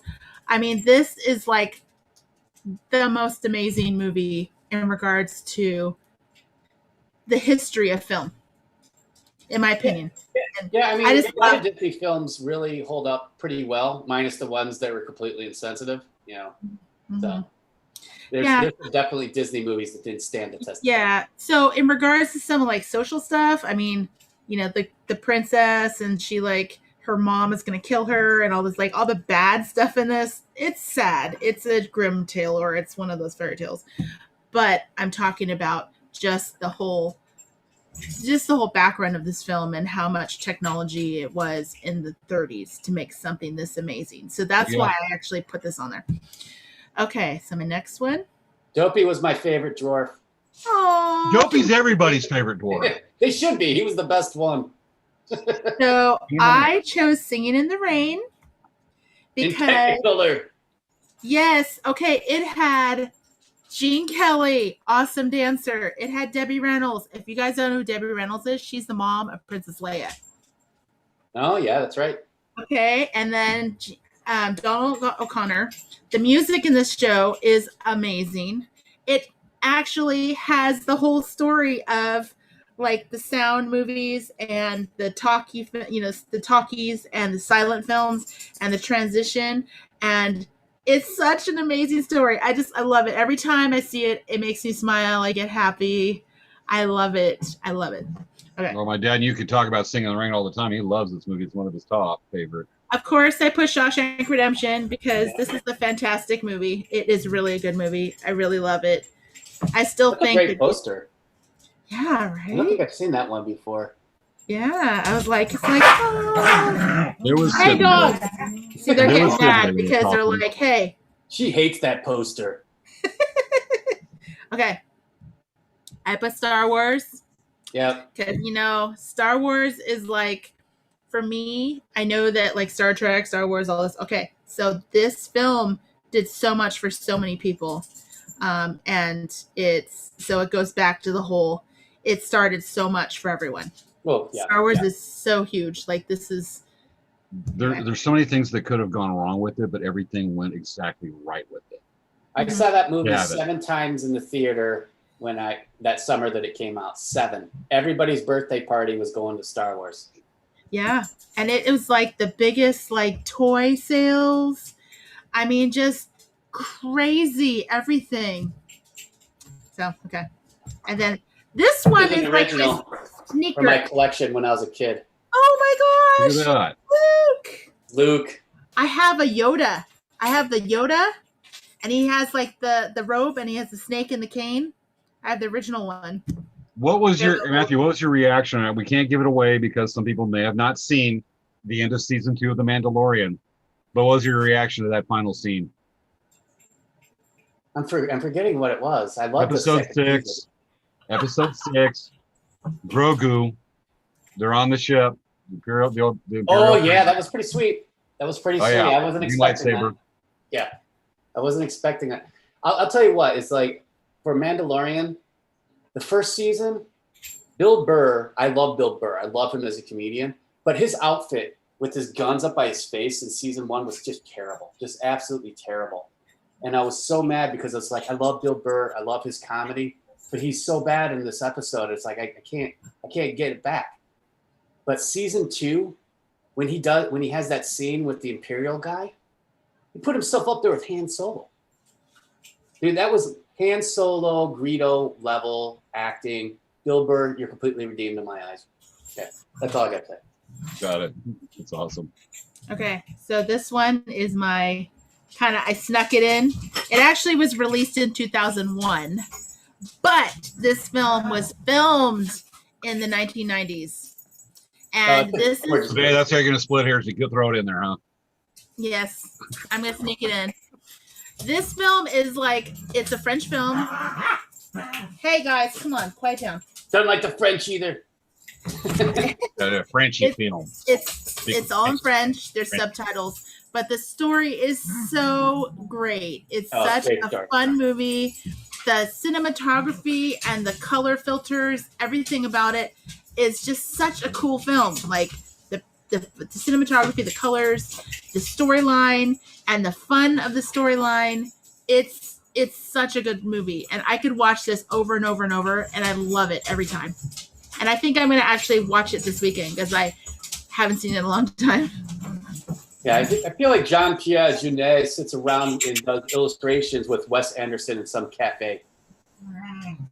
They just sit around and like talk about set design and color palettes. Yeah, and then it's the Two Windmills. That says Du Moulin. It's the Two Windmills Cafe. Oh, I haven't gotten that far in my French. Frenchy tops, Yeah. Frenchies. Je habite à Long Beach. Je m'appelle Matthew Jones. So that's where I'm at right now. Nice. Bonjour. Je parle un peu français. I can count up to 30 now. Tu parles français bien. I tried to take French a little bit in high school. I tried taking college. There's just some languages I don't get along with. One's English, the other's French. I had two semesters of Spanish. I don't remember any of it. Nothing. I have to. I mean, granted, I've heard the similarities of like French and Spanish. If you know Spanish, you can understand French the way they tie over, and it's true. But I can do Spanish fine. I can speak enough. Just French, and I don't get along. Well, the point that I just say freedom fries. Well, Spanish, you have another disaster skill, so you're good to go. That was a valuable skill at the vaccination center, being able to have multiple languages. Absolutely. Though I'll admit, just to make sure I don't get slapped, Google Translate. It's my universal translator.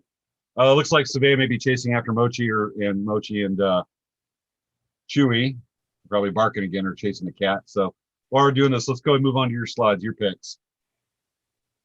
All right. Okay, let's get this going right quick. So we have from the 1970s, because somebody didn't split hair on the rules and sneak in something after 2000. The Alien, Breaking Away, The Outlaw Josie Wells. Yep, possibly Clint Eastwood's best movie. Maybe number 2. Unforgiven, number 1. Outlaw Josie Wales, number 2. Actually, I'm going to toss up on those two, Dan. What's that? I'm going to toss up on both of those two, but The Outlaw Josie Wales is just so amazing. It is amazing. And I love Chief Dan George in that movie anyways. Just everything about it. Matter of fact, you've seen the movie Cold Mountain? No. Wait, maybe. Which one's Cold Mountain? Deserter in the Civil War. It's got what was Tom Cruise's ex-wife? Oh, Nicole Kidman. Nicole Kidman is in it. It's about a deserter that from the Confederate side of the Civil War goes back to his girlfriend, his love, meaning Nicole Kidman, back on Cold Mountain, the name of the place. Yeah, I don't think I saw that one.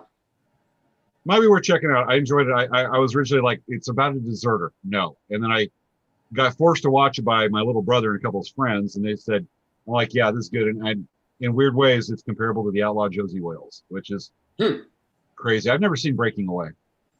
Oh, they won an Academy Award for Best Music. No kidding. Yeah. It's for the bike racing scene. It's an early Dennis Quaid movie. Gotcha. And then Alien. Self-explanatory right there. Yeah, that one stands up. All the practical effects are fantastic. It's like, that's kind of a quintessential movie that will be hard to ever replicate, which Ridley Scott has proven true in the last 3 years. Gotcha. All right, let's move on to the 80s. We have a big list.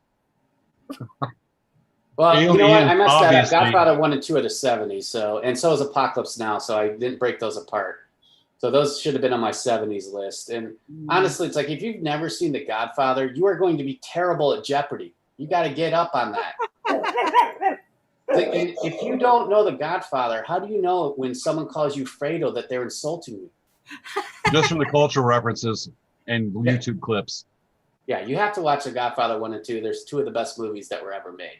And my wife will argue that 2 is better than 1, which is like the only time a sequel is probably better than the original. Well, like Aliens, that's the only, as far as the Alien franchise, that's the only good sequel.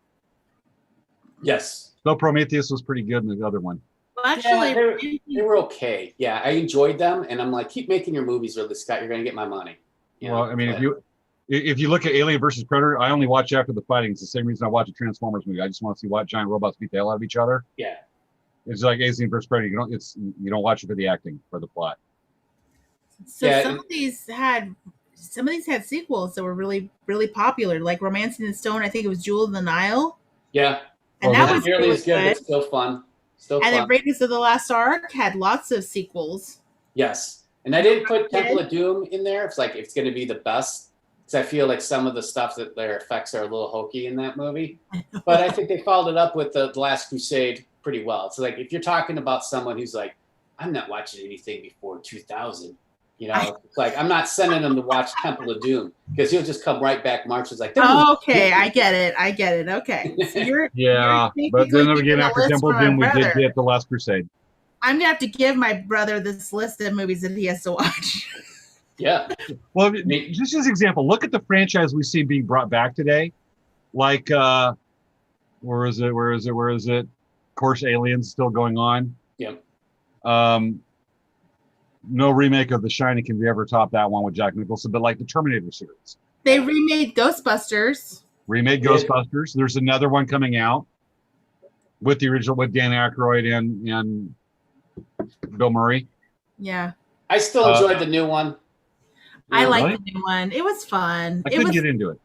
Well, the biggest problem is that Ghostbusters was like lightning, magic.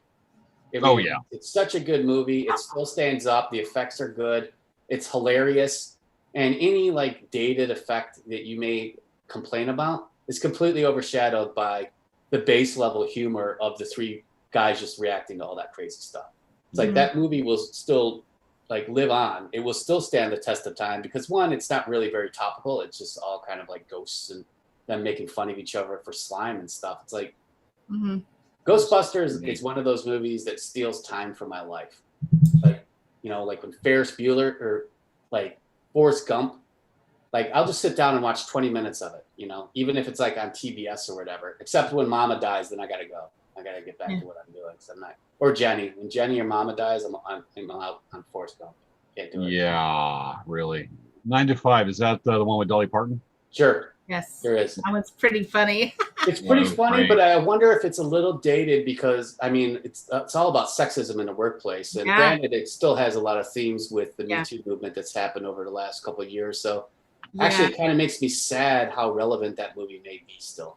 I'll just say this much is that people, if you watch that movie, don't get inspired to kidnap your boss, keep him in the garage.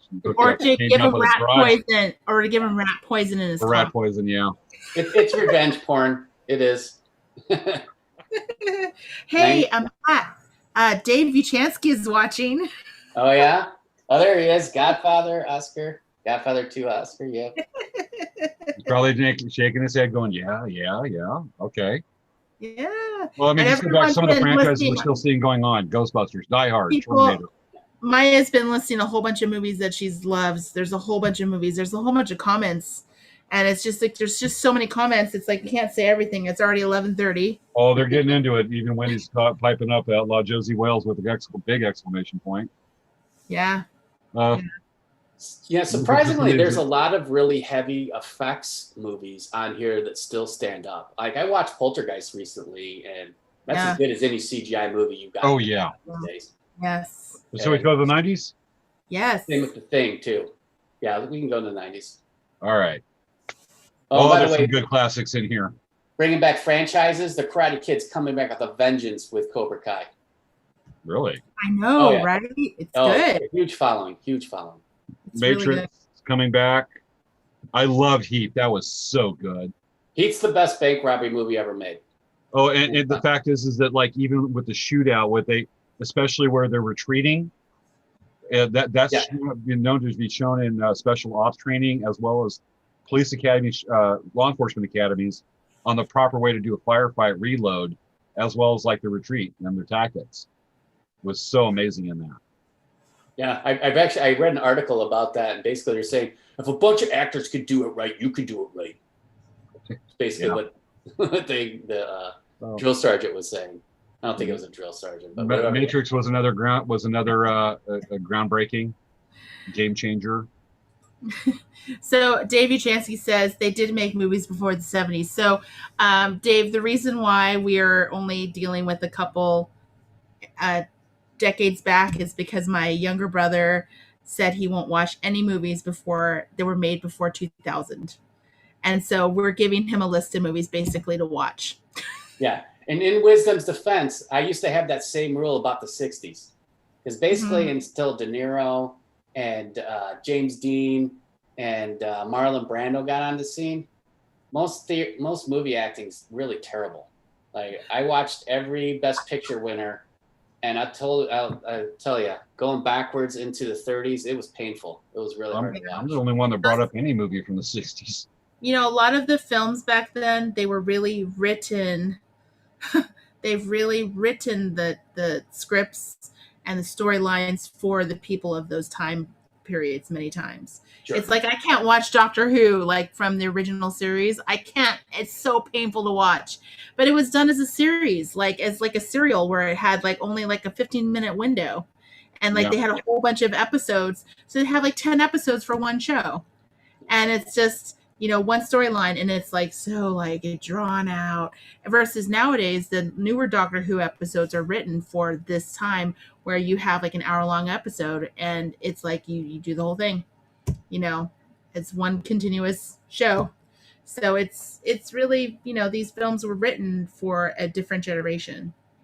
So yeah, and I kind of bore witness to that because we tried to have my nephews who are 10 and 8 watch Adventures in Babysitting, and they couldn't get 20 minutes into that movie. They thought it was stupid. And we had to switch to Jumanji Next Level. But that's a good movie. Yeah, bring it around. That movie's hilarious, and that one, hopefully that one's going to stand the test. It was Jack Black. So before we stray too far from the subject we just brought up here about a minute ago, we talked about older movies and how some of them were just acting that stunk. Let's not forget that we were talking a few days ago, and let's bring up Casablanca from 1939. Yeah, that's still a good one. I love that one. It is such a good story. It's really great. Some of these on, there's others would go down: Fargo, Boogie Nights, of course, Silence of the Lambs. Boy, that was disturbing. Yeah, that ruined everybody's psyche, I think. That's right there. I didn't even put Jaws on here. Jaws still stands up. Oh yeah. But you know, Dumb and Dumber. Honestly, that's the only movie I've ever walked out on. Really? Yeah. Groundhog Day. Groundhog Day. Calling out Groundhog Day. Being John Malkovich, that was so weird. Fear and Loathing in Las Vegas, that's a struggle for some people to get through. Yeah, it's a little painful just because they're so disgusting in a lot of those scenes. So I understand that. Mm-hmm. I understand people hating on that one. Well, it's got a strong opening with the bats and the fly swatter. Yeah. I've made myself sit down through it, and I've learned over time to appreciate it. Yeah, you got to watch that one at least once. Yeah. Being John, like we were talking about, was it 7 or 7s? I think it's just 7. Just 7. Is that Morgan Freeman and Brad Pitt? Yes. Okay. God, that was disturbing. What's in the box? The box. What's in the box? One of my favorite memes last year was a picture of Brad Pitt saying, "What's in the box?" And on the top, it was just like, every time a package gets here for my wife from Amazon. I'm just like, that's the best meme about Amazon and Brad Pitt. And that's horrible because his wife's head in the box. But that joke's funny. Let's just say that if Andy Samberg and Justin Timberlake were standing right there and Brad Pitt goes, "What's in the box?" Don't open it. Yeah, not that one. You don't want that one. No, that's a Lonely Islands reference or anybody. Fight Club, that was good. And then we go Pulp Fiction. That's probably the most influential for so many people. Yeah, many of these movies on here are what inspired me to actually go to film school. Dazed and Confused. Well, one's not on here. Clerks, El Mariachi, Buffalo 66 for sure. Reservoir Dogs, those are all like great movies and groundbreaking from Tarantino. And True Romance is one of my favorite movies of all time. I named my cat after Brad Pitt's character in that movie.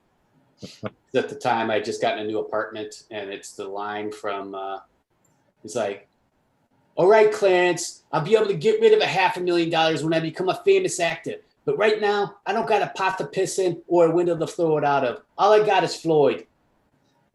So my favorite line from True Romance, and I named my cat after that. So There's so many other movies we could bring up on that on this that just were so. We could talk for hours and hours and hours about movies. Movie Make ourselves talk. sound like Movie cinephiles talk. on this. Yeah. So, all right, guys, Amazing. it's already like 11:30. It's like past our bedtime, and so we are going to be trying to wrap this up. It was a really fun show. This Princess Your Leia. dog's headless. What'd you I do with your know. dog? I know it's the filter. I don't have a green screen. All I see is a boat. Okay. Princess Leia's got her head. Awesome. Yeah, does she want you to go lay down? Is that what's going on? Why she's attacking Yeah, you? she's like, she doesn't want to lay down in her box. She wants to be like cuddled. My cat will walk up to me and bite me in the arm to make me like lay down so she can lay on me. Yeah. Like, you're really not winning me over with a biting cat. I don't really want to cuddle with you when you're doing that, but that's what she does. We have a Maine Coon that's named Duke, and he's about 23 pounds. And I might be sitting here working on my computer at the office, and I might sit back and just kind of lean back in the chair. I might watch something on my monitor, and next thing I know, I've got this boulder that lands on me because he decides once in a great while he wants to be petted. So I'll be sitting back like this. Next thing I know, funk, and I'm going, oh crap! Did I just get hit by a meteor? And I got this big hairy face looking at me, going, wow. Yeah. Love me. Do it. So, you guys, if you get a chance, there is a huge amount of chat on the Facebook on the Facebook pages. Oh, they've been real active tonight. Yeah, it's been really fun to see all the comments. Thank you guys for commenting and being so active on there. If you guys get a chance, do check out this live video on Facebook because a lot of our following is on Facebook. There may not be as much content on the YouTube channel. I don't know if you saw people commenting on the Elk Rack, James. Not so much tonight. It's a little quiet tonight. Yeah. But mostly I'm seeing like comment. So thank you guys so much for watching with us. Thank you, Matthew, for joining us and talking about web design and of course talking about movies, which is always fun. Oh, we could go on and on, as you said. Let's go ahead and get a little bit of business done right quick. Yeah. So, folks, we will be pre-taping next week's show. That's safe to say. Yeah, because I will be on the river. So Savannah and I have already been recording next week's show over the last couple of days, and we have the next show is going to be very different. We're also bringing back an old co-host and a show favorite, Christy Nieto from I Like the Dragon. Christy's going to be back. And so what we're doing is, and here's to introduce the show, we are so different for us, the Nacho Challenge. We're comparing California's Mexican food with other states. Yes. And we have actually been going out to different Mexican restaurants all week. All week, yes. We've been eating Mexican food several times in several places. I can eat it all day. We have been. Did a lot of nachos this week. Yeah, yesterday I actually had a breakfast burrito. Then I had some leftovers for lunch, and then I had another burrito for dinner. It's the California cuisine. Yeah. I did it with Impossible meat. It was pretty decent, I'll have to say. Hey, cool. I have not tried the Impossible meat. It's called Impossible meat, right? Impossible. Yeah, I have not tried it yet. Yeah, I think it's superior to Beyond. Really? It's more meat-like. It's still superior to a McNugget, right? Yeah. Well, that depends. If you got ranch. Everything tastes better with ranch. That's what I found. Oh, it's true. Ranch, salsa, just put it on. It just always tastes better. Yes, I have to agree. And chicken nuggets, hand in hand. Chicken nuggets or chicken nuggets or chicken nuggets or chicken nuggets. Chicken nugget. Yeah, watching the making of chicken nuggets is weird. We could do a segment on that. Yeah. I don't want to know the biological process of pulling out the nuggets from the chicken. Like buffalo wings. It's unnatural. Well, is it any different than any of this tofu or Impossible Burger stuff? It's the same process, right? Just mushing it all together and making something edible out of it. Yeah. Yep. Yeah. All right. So I think we're going to wrap it up. And this has been a great show. It's been so much fun chatting with everyone here. Absolutely. Yeah, had a good time. And if you guys make sure to check out Matthew's website. If you have any questions, you can always contact him, or his information is in the description of this video. So, yay! Thank you, Matthew. Yeah, and Awesome. please follow my Facebook page. Yes, Thanks for follow having his Facebook page. Gotcha. All right, Matthew, thanks for coming on the show again. We hope we have you in the future. That is always awesome. And Yeah, I'm I enjoyed really happy- myself, and thank you for having me. And let me know. You know, I could talk nerd all day long, whether it's technology or movies. it could be easily happen. We know we're gonna hopefully have you and Dave back for the next year's Capel Film Festival. Yes, indeed. Definitely. Yay. Okay, let's bring it back, folks. Bien sûr. Oui, bien sûr. Yes, of course. Yeah, Frenchy, I got one in there. I got one. Got it. Folks, this has been another episode of Late Night Craft Talks. Thanks. We'll see you next week. Watch our Nacho Challenge episode next week. And now we dance. All right.